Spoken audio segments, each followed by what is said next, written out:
and welcome to the Metapod podcast, the Pokemon podcast that revolves around the evolving meta. Sean, did you watch the Super Bowl the other day? I watched the last 7 minutes of the game. Because that's the most exciting 7 minutes, right? I mean, the funny thing is everybody's like, oh, it's such a good game. I tuned in and I was like, yeah, it seems exciting. Like one team scored and then another team scored, and like that's excitement. But I didn't get the full effect of the comeback, if you will, of the Chiefs. And the thing that soured it for me, it may have been a penalty, but like getting into sports talk, it felt like a ticky-tack penalty at the end. Was it like a pass interference call? It was a holding. Something like that? A defensive holding call or something like that, yeah. Yeah, I think I saw a clip of it on Twitter, and for me personally, like, I don't necessarily argue with refs at all. Like, even for because my job is to be neutral essentially in sports. So it's just good practice for me. But I saw that clip and I was like, no, I didn't even watch the Super Bowl. I mean, for me, like the whole thing is just like, look, it's the biggest game, biggest stage, right? Like you are making a decision with that penalty that is basically saying one team is winning the game now. That's the only thing for me where I'm like, look, sometimes if it's egregious, yeah, you call that penalty. It's important.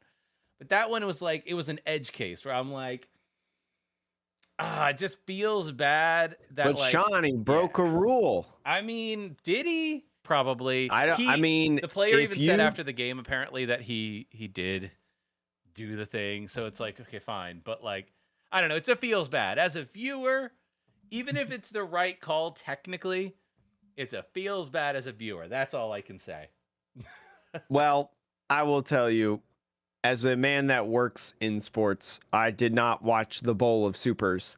Okay. I instead looked at all the news that came out this week in the Pokemon trading card game. Yeah, there's a good variety of news, I feel like. Jake, actually, there was one piece of news that we didn't put on our little list of things that we should talk about. Okay, after the review. After the review. Okay, it's your job to bring it up, and then while I read the review, link it to me in our show notes thing, so then I can pull it up afterwards. I'm just going to type it to you, but go ahead. Oh, okay. But anyways, this 5-star review, because we always start out reading our reviews, and if you want to leave one, make sure to drop it in iTunes. You can leave a review. Oh, that is a good thing that we need to mention afterwards. Anyways, we mentioned it on Twitter. This review is from Elk Country Outdoorsman. We play at school, 5 stars. I'm actually going to read this fast because this is one of our lengthier reviews that we have. So Sean, buckle up, get ready, click it or ticket because I'm going to go.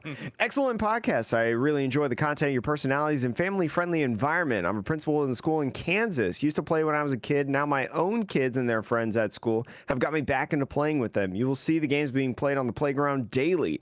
We're even planning a Saturday event for any student wanting to learn, trade, or play in the future. Great game for social and cognitive development.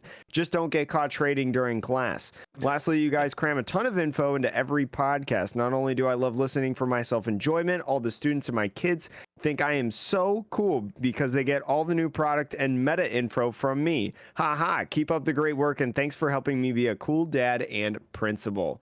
End quote. Thank you so much for that review. Yes. Absolutely love it. I mean, I feel like I said this in the last podcast episode and we mention it just about every other, but I love teaching like the little kids. I had a spot in Indianapolis where I would love teaching the kids. But Sean, you know what else we love? What else do we love? We love a Pokemon TPCI adjusting to the things that need adjusted in the Pokemon trading card game. And the big news that I kind of forgot about, I don't know how I forgot about it. Maybe because it doesn't really include me at all. The Pokemon trading card game lowered their championship qualifications for the World's 2023 World Championships in the trading card game. So, Sean, give us that breakdown. I mean, breakdown the things that matter, right? Like junior and senior championship points, I don't think changed all that much, to be honest. Across the board, there might have been some, I'm sure, like those of you who follow more closely in those categories. Let us know, tweet at us. But It's basically 200 points for juniors, except in the Middle East and South Africa region is 130. Seniors is 250 in US, 200 in a bunch of other places, and then Middle East, South Africa, 130. Um, and then for masters, 200 in Latin America, Oceania, and Middle East, 250 for Europe, and then 350 for the US and Canada. yeah, so that's what I was gonna say. Like juniors and masters didn't change that much. Juniors and seniors didn't change that much, but masters is where a lot of the changes happened, particularly for the US and Canada. So those of you who maybe don't follow the CP requirements, the championship point requirements closely, it used to be 500 points, and it has been 500 points for the last couple of world championships. And Well, the last couple lack of world championships. well, last I feel time, like. yeah, true. But like, so it was 500, and I think with the problem being of like we don't have any local events still in the U.S. and Canada, no league cups, no league challenges. So the only way you can get points is by going to these truly gargantuan-sized regional events now. And that can cost a lot of money, and not everybody can grind that. So I think Pokemon realized they probably looked at the back end, Jake, and were like, "Huh, the They number of people." probably saw. I can't. Oh my gosh, I can't remember who this was. But I saw this Pokemon player, this Pokemon TCG player. They've top 32 like something absurd, like 5 regionals or regional and up size events. I don't know if there's an IC included in there. Like 5 major events, and they still didn't get 500 points for their Worlds invite. And let me tell you, every regional or whatever is like breaking a record for attendance and number of competitors. So I'm so happy that Pokemon lowered this requirement. Yeah, I mean, I think for the people who have been working hard to get to 500 and like who started the season off being like, "This is still my goal. I don't know when other local events are coming up, but it's my goal. I'm going to go to as many regionals as I can." Great. This is amazing news for them because, like, hey, you are already trying to get there. You are that much closer, and it's that much more likely. I think what it doesn't do, and I saw some people talking about this, where it doesn't convince people who decided that the threshold was too high to begin with. It's not going to be that helpful for those people because it's already, midway through February. You don't have that many events left before Worlds in any given region. Could you reach 350 if you went to like 6 or 7 events and did amazingly well? Sure. But I think this is more for people who've already been busting their tail. So like it's good for them. This is great for them. Yeah, I mean, I think Pokemon just looked at their player base and average like amount of CP at this point and was just like, we're going to have like 4 people at Worlds unless we do something. So I think that this movement just basically says like, if you are a like normal Worlds competitor and you've been attending events and stuff, like, and if you've been going on this tour, because like again, like I made the joke earlier about 5 top 32s and still no 500 point Worlds invite, like that's kind of a problem, because of no locals and things like that, which are a huge chunk of points for some people, for a lot of people, really. I mean, because it's so expensive to go to regionals. Yeah, I mean, it is. You have to buy, not only do you have to pay your regional admission ticket, which I think is like $70 now, your entry fee or something like that. Yep. And then you have to, pay for travel, whether you're driving or flying. Gas is not cheap these days. You got to get food while you're there to eat. You got to be in a hotel. You got to post up somewhere or, get a Airbnb with friends or something if you're lucky enough to go in a group. I mean, it's expensive and people have been raving about that for a long time. So, I mean, it helps. And I think it just helps enough. It also solidifies that they're probably not bringing back locals anytime soon. I think that's true. I think that, if they bring any sort of non-regional points thing back, I could maybe see them doing league cups again at regionals or internationals. So like, For OCIC, it's not happening because it's already like it's next weekend. For those of you who don't know, Oceania Championship is next weekend. Woo! But for Wait, like next weekend is in this weekend. the one that we're about to the one that Yeah. we're about to hit. Yes. But maybe for like North America International Championships, I could see them bringing in either a cup or like an open. Do you remember like the DC Open that they did for the Worlds in 2019? Yeah. I could see them doing a separate points qualifier. Like I believe that gave you CP. yeah, For it gave you the CP next for the Worlds, following right? year. Yeah. Yeah. So I could see them bringing something like that back as kind of like a last chance points thing. So we might see a little bit of that, but I agree with you at this point. The fact that stores don't really know, it'll be so late in the season before they even get things rolling again. It would be April or May.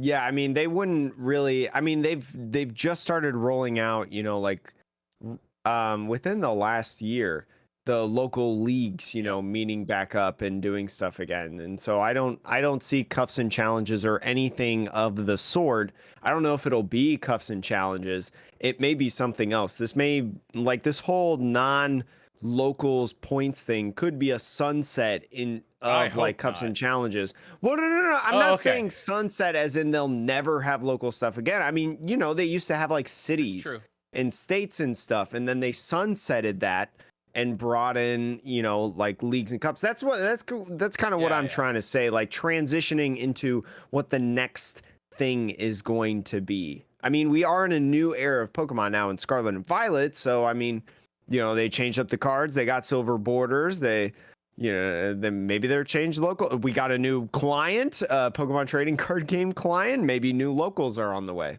Hey, I mean, you're right. It's a good time for them to make that change. Like now, like just write off this season for making that change. Say like next season.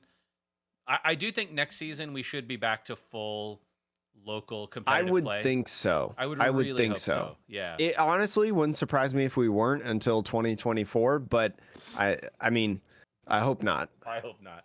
But I think, that's my hope. But anyways, Jake, speaking of some nostalgia for things gone by, like cities and nationals, this is my transition, Jake, into a game that they are bringing back to the Switch.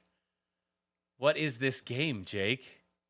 For any long-time Pokemon trading card game fans in the chat, or any boomers that were born before the year 2000, aka Sean and I, you may remember the Game Boy Color game, Pokemon trading card game. And guess what?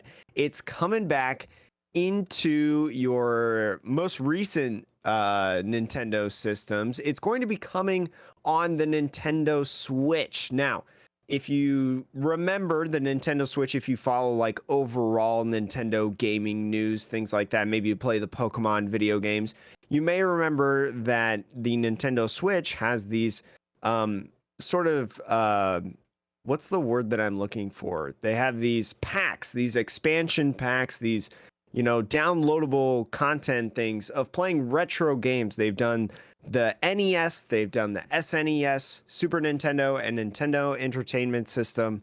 And now they have announced that they're going to be doing Game Boy games. So that's the next phase of retro stuff added on there. Maybe soon we'll get, the mainstream Pokemon games of Red, Blue, Yellow, all that stuff on it. But the game will be coming onto the Nintendo Switch. I don't think we have a date yet of when that's going to be announced.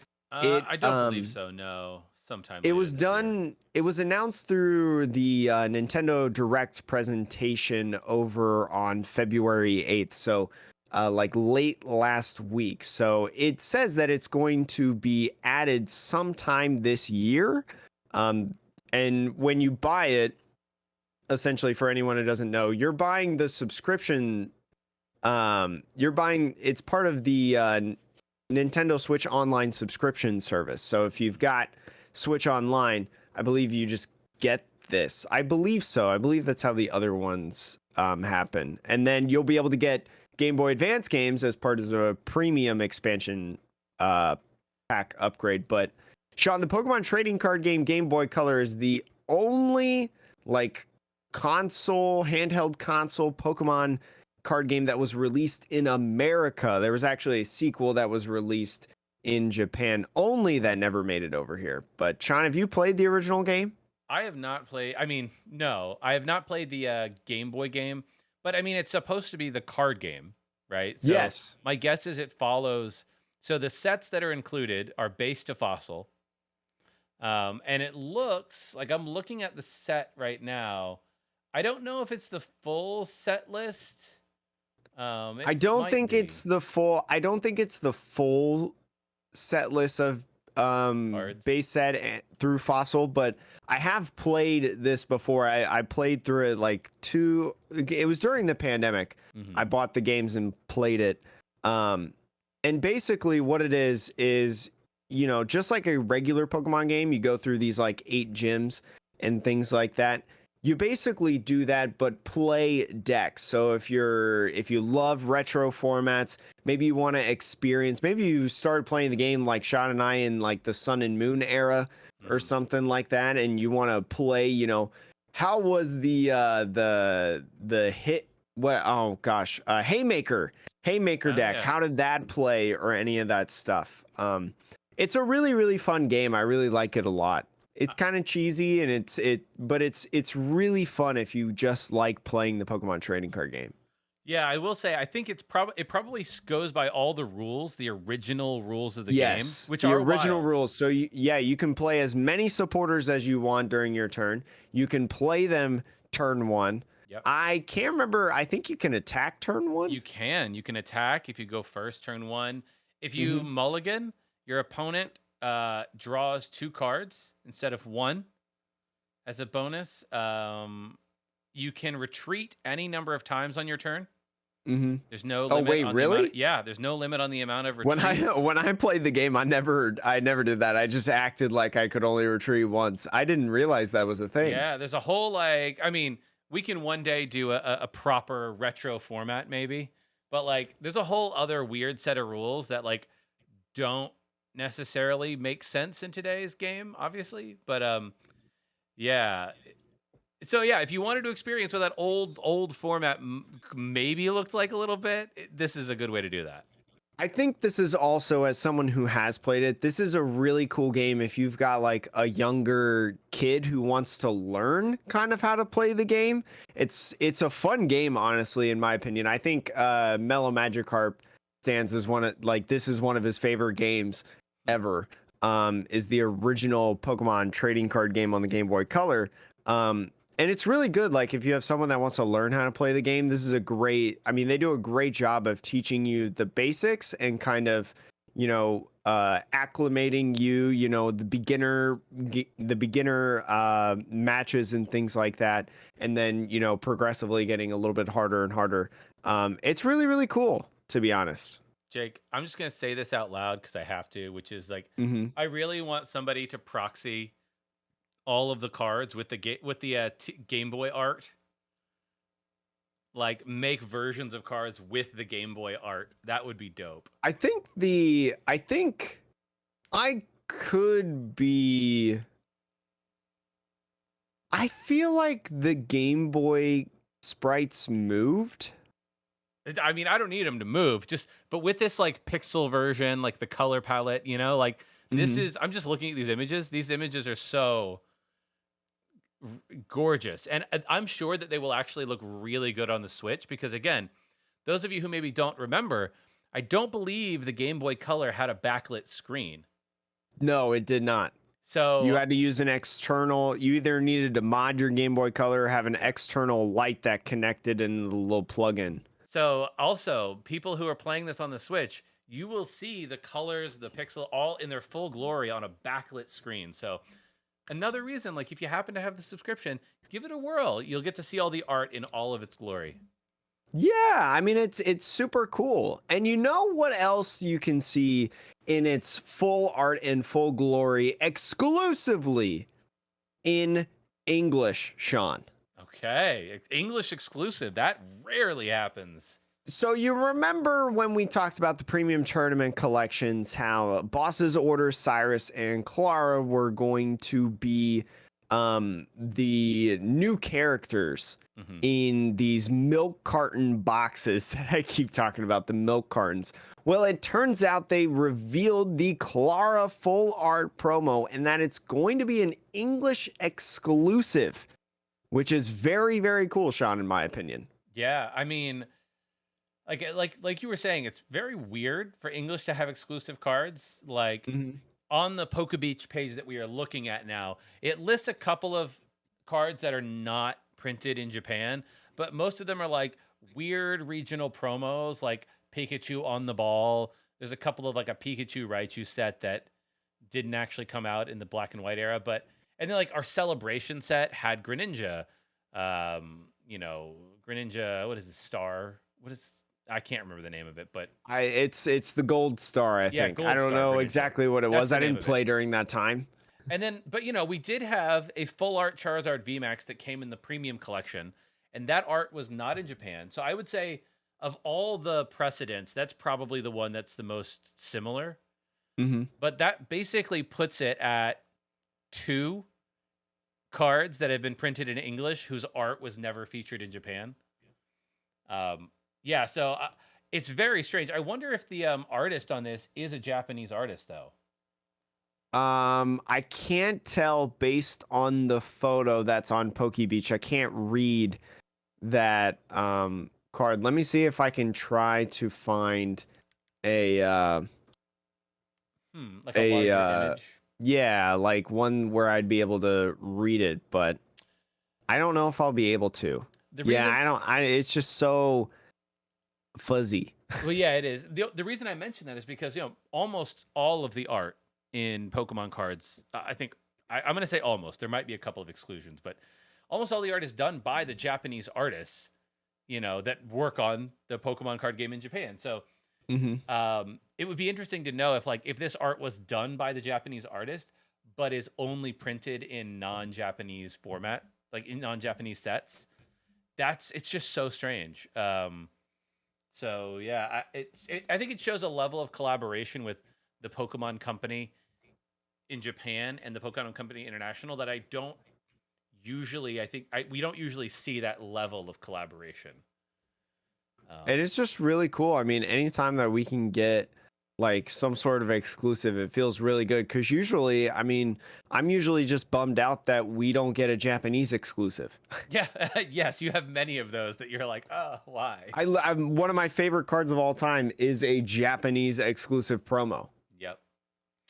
It was the one that they didn't bring to America for some Yeah. reason. The one that they didn't bring from Dream League, the Lillian Clefairy. But Sean, do you know what else they're bringing to the United States or Wow. English in general? You shared the link with me. So I think the other thing they're bringing to the United States is a Mimikyu EX box.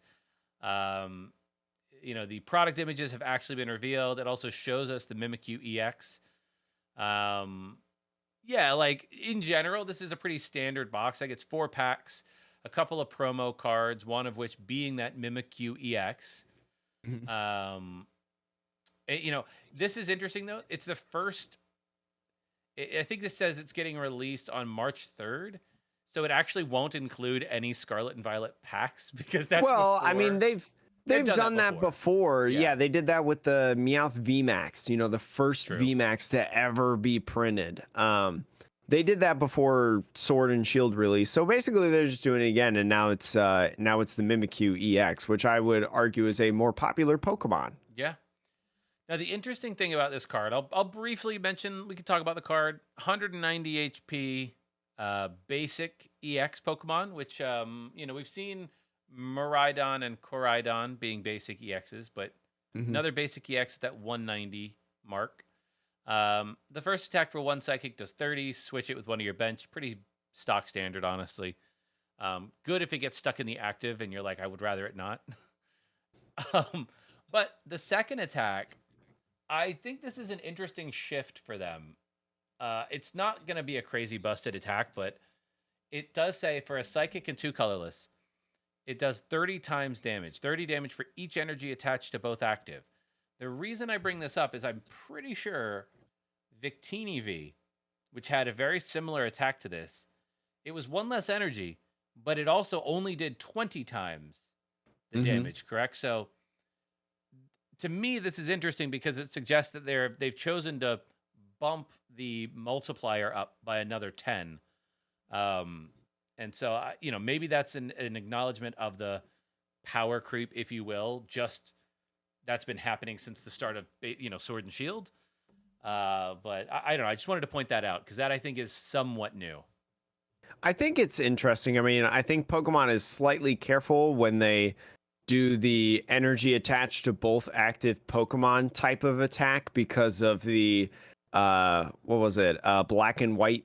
Was it black and white or X and Y, the Mewtwo Wars? I don't remember.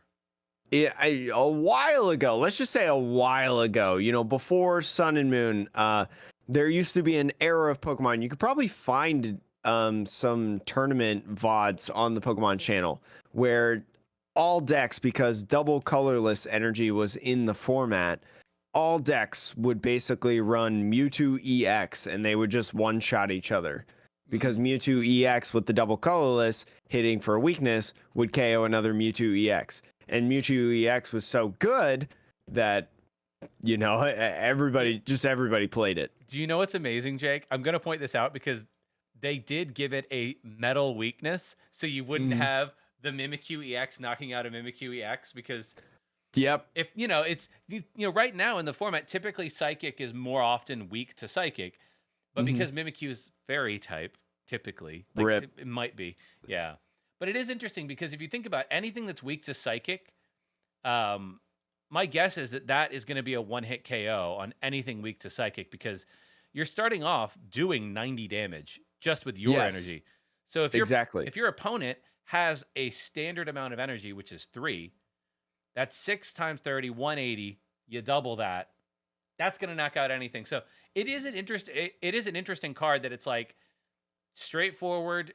So long as your opponent is playing a 3 energy attacker that is weak to Psychic, just pack it up. So I don't know. I think that's something to keep an eye on, because that amount of damage is just enough to make the math just right without having to need weird additional energies.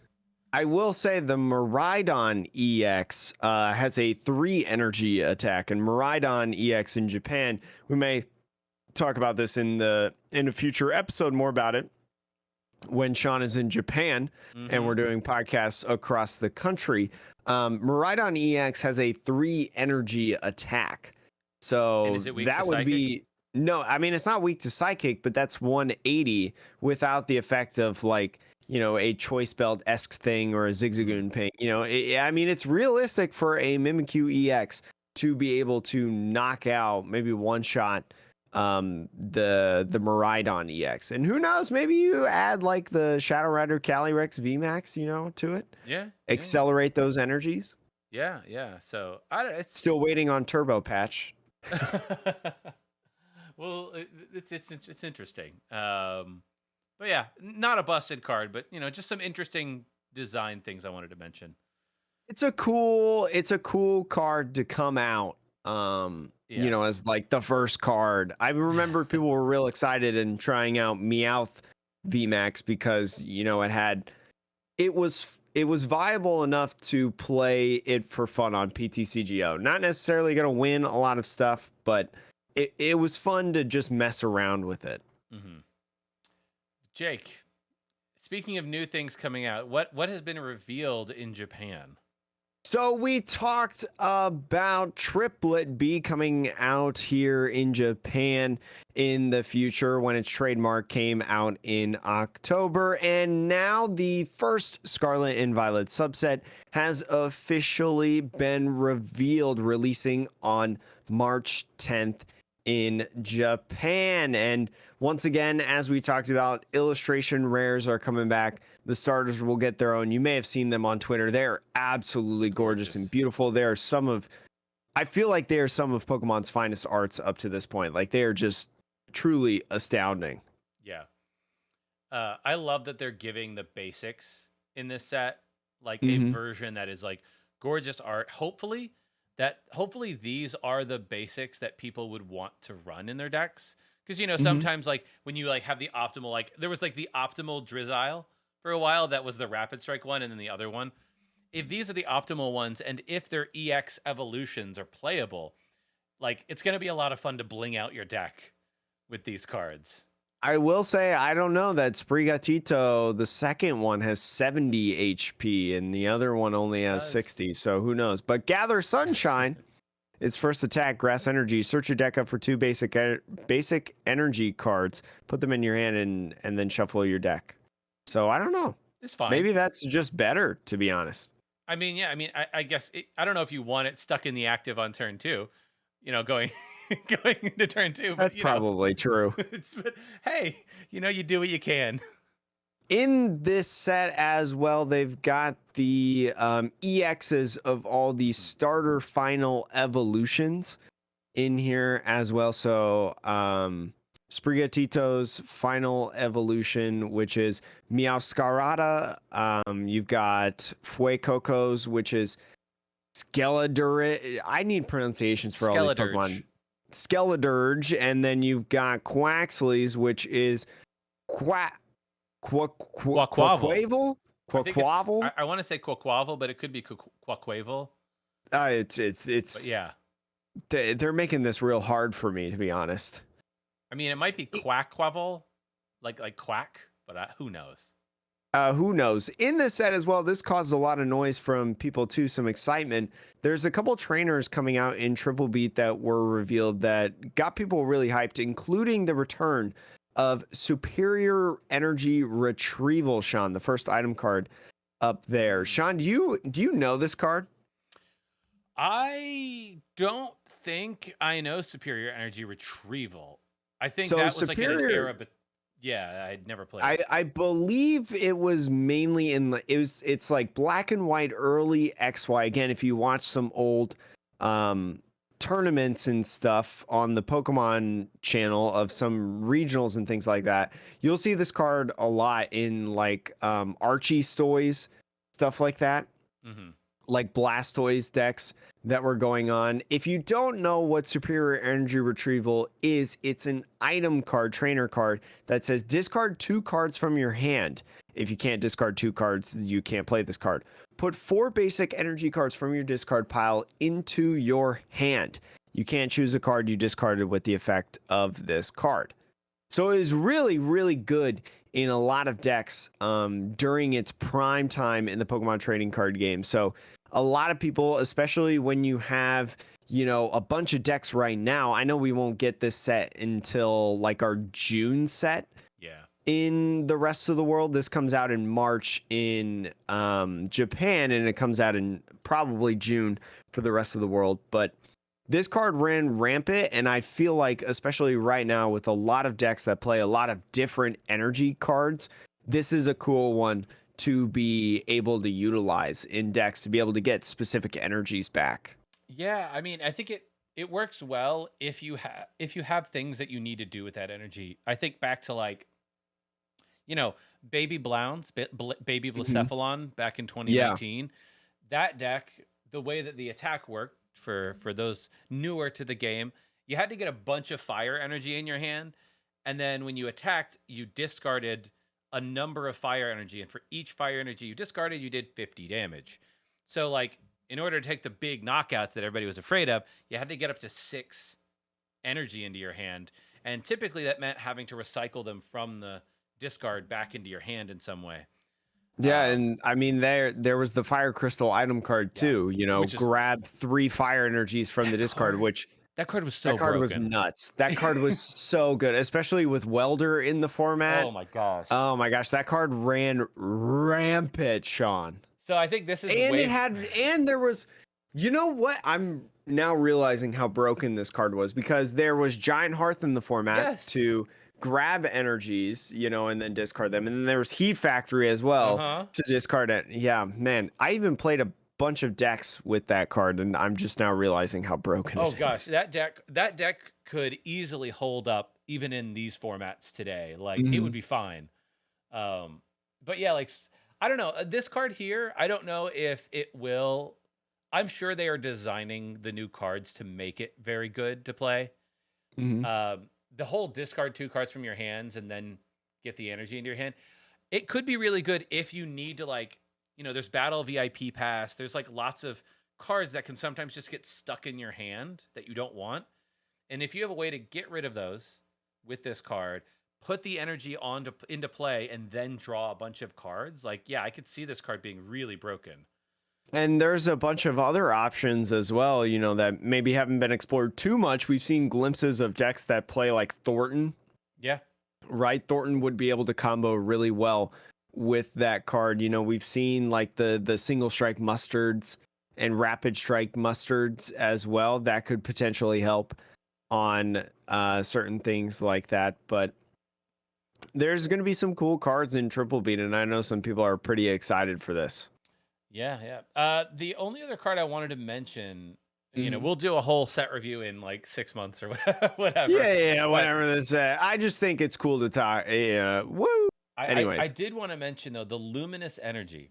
So Mhm. eagle-eyed and eared listeners will have noted that, like, rotation is going to happen at the end of March, beginning of April, I think sometime in that time frame.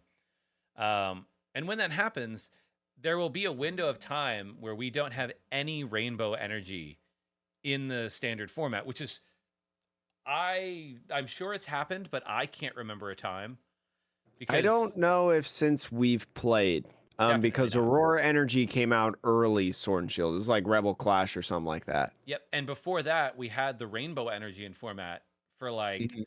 3 years or more. There may have been a time when there wasn't a rainbow, but yeah, like there's always been at least one, sometimes two rainbow energies. And so, the question was like, what's going to replace Aurora, right? Like rainbow energy is kind of a thing in Pokemon. And like it's a good card, but I think they've realized the error of their ways with rainbow energies. Because like if you look at the Reggie's decks, if you look at Lugia especially, Lugia V Mhm. Star, it can really abuse that rainbow energy to power up an Yveltal Amazing Rare, to power up anything really from the deck. And so they have changed the rainbow energy to read, it provides any type of energy, it provides one at a time. But if the Pokemon this card is attached to has any other special energy, this card provides one colorless energy. So you can't even combo this with like a double turbo. I'm also reading it. I don't know if this is the way that it's reading it, but it says any other special, like if this card, this The card is Pokemon, attached to as yeah. any other special energy. So I feel like you can't even put two of these on it. Well, you could put two of these, Could you and they put would, two of these on it? but they would only provide colorless. They would not provide Yeah, any color. well, yeah, that's what I mean. Yeah, so Like that's if you put two of these luminous energies on, it negates the effect. it negates both of them, so you get zero Yeah. color. Yeah, so and like I said, like with Lugia, you can put like, oh, if it's like it only provides one and you can only put one of them on a Pokemon, then you'd say, okay, well we'll switch to a special energy deck where it's one luminous and one double turbo or whatever. But you can't even do that because the double turbo would turn this into a colorless energy.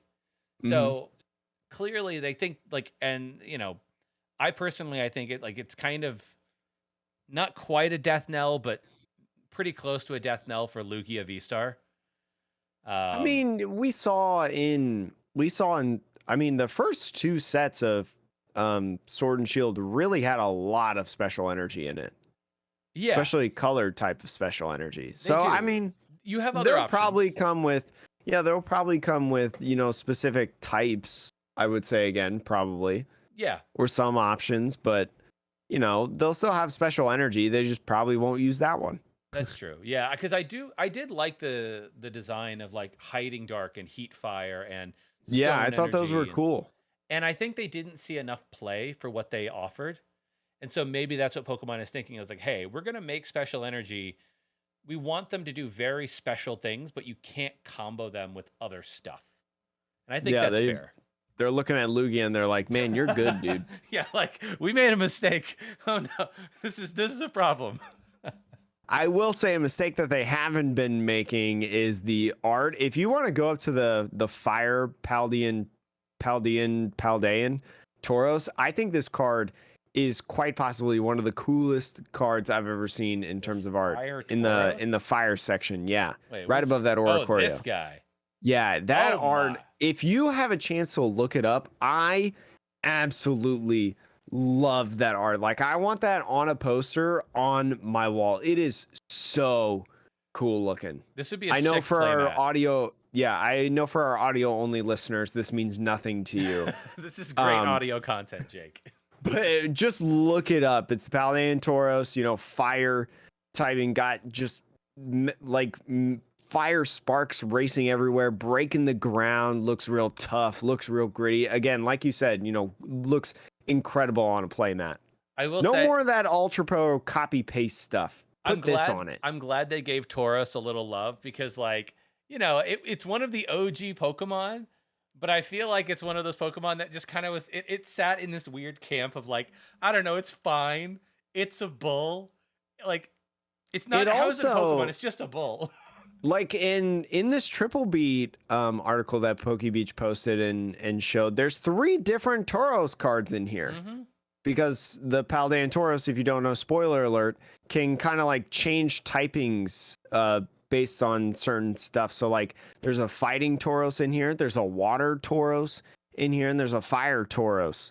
Who knows if there will be more? There might be more Tauros when the set actually releases, or in future sets. You know, they may, in a future set, they may add like, you know, a lightning one and a normal one, or I don't know. Hey Jake, can I also point out one? Well, we're gonna do the set review of the future, I know, but can I point out the most broken card they have printed in? Yes. It's gonna sound stupid. Oricorio. Do you Okay. want to know why? It has an ability. It's a basic Pokemon, so it's easy to find. It has an ability. Once during your turn, heal 20 damage from your active evolution Pokemon. Okay, like, you know, all of the EXs, like a lot of the ones that you're going to play are probably going to be a stage 1 or a stage 2. You know what they forgot to put on this card? You can only use this ability once. Like, okay, Sean, like isn't Scoop Up Net leaving format? Yeah, Scoop Up Net is, but throw 4 of these down and you heal 80 damage every turn. Do you think your deck is gonna be that consistent and effective if you throw 4 of those puppies down?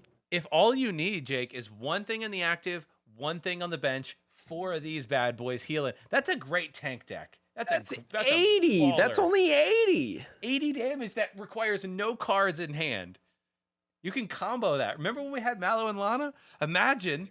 Mallow and Lana was a switch and heal like 120. I know, but imagine if we had other cards in hand that could heal. Like, we have Hyper Potion, right?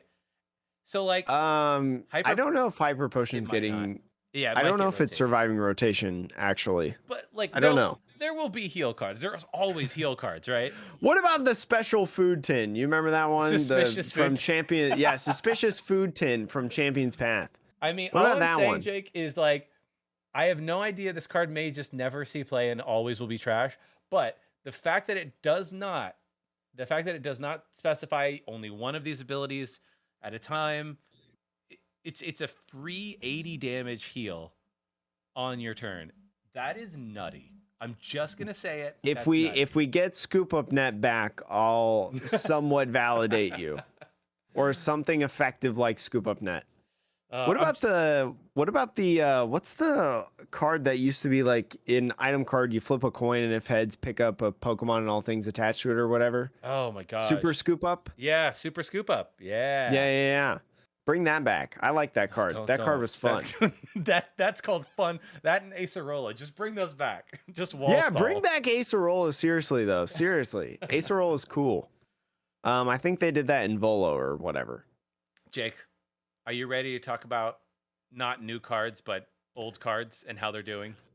We're going to talk a little bit about the Pokemon TCG meta, but not necessarily about like, you know, Lugia, Goodra, Mew. We're going to talk about the cool fun decks, especially cool fun decks that are cheap that you could probably build either from like your bulk or you could go out and buy pretty easily. We're going to go off of the latest Tournament of Doom tournament. I believe it was about 75 players. And the first one that we're going to talk about, because this is a deck that we haven't talked about in a while, Soul Rock and Lunatone, Sean. Hey, I saw somebody. I played against somebody who was playing this deck like a week and a half ago. Hmm. It's great. I mean, Soul Rock and Lunatone is quite possibly the cheapest deck that you can build. Hmm. These cards are so cheap, and they also got really cool the character rares in the latest sets. So Oh you yeah. can bling out your Soul Rock and Lunatones with beautiful arts as well. But effectively, what this is, if you do not know, Soul Rock has an ability that says once during your turn, you may attach a psychic energy card from your discard pile to one of your Lunatones. And then Lunatone here, this 90 HP level ballable basic Pokemon, has a 3 colorless energy cost. 30 plus is the attack. This attack does 30 more damage for each psychic energy attached to this Pokemon. So really what it is you just boost up this puppy with a bunch of energies, you know, get him in the discard through trekking shoes, research, ultra ball, Pokestop. I'm looking at all these different things that you can do to it, and you just power up this Lunatone to hit for a bunch of damage. And that's basically your turn every single turn. Yeah. And that, yeah, you just try to go after the big things on your opponent's side of the board, and like any good single prize deck, you just try to beat them in the prize race game. Mm-hmm. Like And you, I mean, it's a lot of fun, and it does require a little bit of sequencing stuff. So, because I mean, you have to get the energies in the discard, and then you have to make sure that you have enough energy to attack. And then if you don't, you know, you have to strategically try to math it out of like, okay, how many energies am I going to need? Am I going to need to set up a second Lunatone to start building up and then follow through with a whole bunch? So, I mean, it's like a cool deck, and it's super, super cheap. I don't know how cheap this deck is. I oh cannot my gosh, stress how cheap this is. this deck, I don't necessarily know either, but it is bound to be dirt cheap. Yeah, because I mean, you probably, if you are someone who plays the game, you probably have all the trainers that you need. There's no Exactly. incredibly rare trainers, and so all you're buying is commons and uncommons, aside Yeah. from the Radiant Greninja. Jake, what was the other? There was one other deck that you were like, yeah, that's a fun one to talk about. The other one that I want to talk about is the Zoroark deck, mostly because I love Zoroark decks. This was also in the top 8, I believe, of the Tournament of Doom, 7th place in the latest one right here. And so Zoroark, this deck specifically, what you're trying to do is your draw engine, make do Chinchino. Been a while since we talked about that card, Sean. Yeah. Make do is discarding a card from your hand and drawing 2 cards off of that. And it combos well with Zoroark, because Zoroark, if you do not know, is a stage 1 Pokemon that has an ability to where you can switch the Zoroark with a stage 1 Pokemon in your discard pile, and it keeps all the cards attached to it, effects, things like that. So like evolution effects that it did as a Zoroark. So it's basically like a toolbox type of deck. You know, you're hitting for a weakness. You know, you got a Mightyena in there to hit your Muse. You got Flapples in there if your opponent plays a lot of abilities. You've got Cleaver in there for the fighting damage. Breaksin in there just because Breaksin can do a ton of damage. Actually, we talked about that card. Raichu in there because it has an attack. If your opponent has used their V-Star power during this game, this attack does 100 more damage. So that's 280 damage and weakness on Lugia, which is kind of insane. That's amazing. And there's also another one that I didn't actually know about until looking at these Tournament of Doom results. And I don't know how good it is, but it's really, really cool. This is a Probo Pass, Sean, from Brilliant Stars. It is 3 cents market value. Very, very cheap. Has a 2 colorless energy attack. Switch one of your opponent's bench Pokemon with their active Pokemon. This does 40 damage to the new active Pokemon. This to me feels like an attack that's more of a follow-up. Like if you hit with one Pokemon and you were just short of a knockout because maybe you missed like a choice belt or something like that, or maybe you had That's to clever. attach double turbo and you missed it by a little bit. The Probo Pass kind of cleans up, and it's really really cool. Um, That's a clever call because it's basically a boss's order on attack, effectively. and you basically give yourself an extra prize card essentially for your opponent, or you make the game shorter, I guess, for your opponent, because usually they got to take 6 prize cards. You necessarily well, I don't know where I was going with this. There's a slow bro card in this that is really really cool. 2 energies. You can use this attack only if your opponent has exactly 1 prize card remaining. Take 2 prizes. In a V-Star format, where there's a bunch of 2 prize Pokemon laying around and you're a 1 prizer deck, this is a really cool slow bro. Yeah. Anyways, that's what I was trying to say. The slow bro is really cool. Well, it's the funny thing about this Slowbro actually is I don't believe there's any way for your opponent to play around this Slowbro.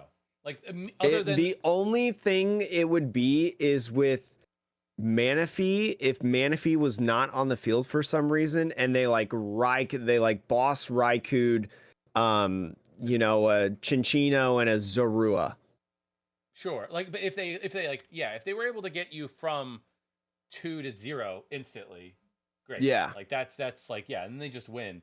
But like assuming you get a turn, like there's no way to get you either have to go from 2 to 0 or otherwise you're landing on 1 at some point. And so long as you as the other player can like sort of keep pace almost, yeah, the only thing they could do is get rid of the Zora, because I think to myself, like, there's only one Slowbro, and in other formats, right? Like if you had a Pokemon in your discard, there did exist like Girafarig or like some other things, that could like Lost Zone stuff from your discard. But no, this hits the discard. You can't Echoing Hornet.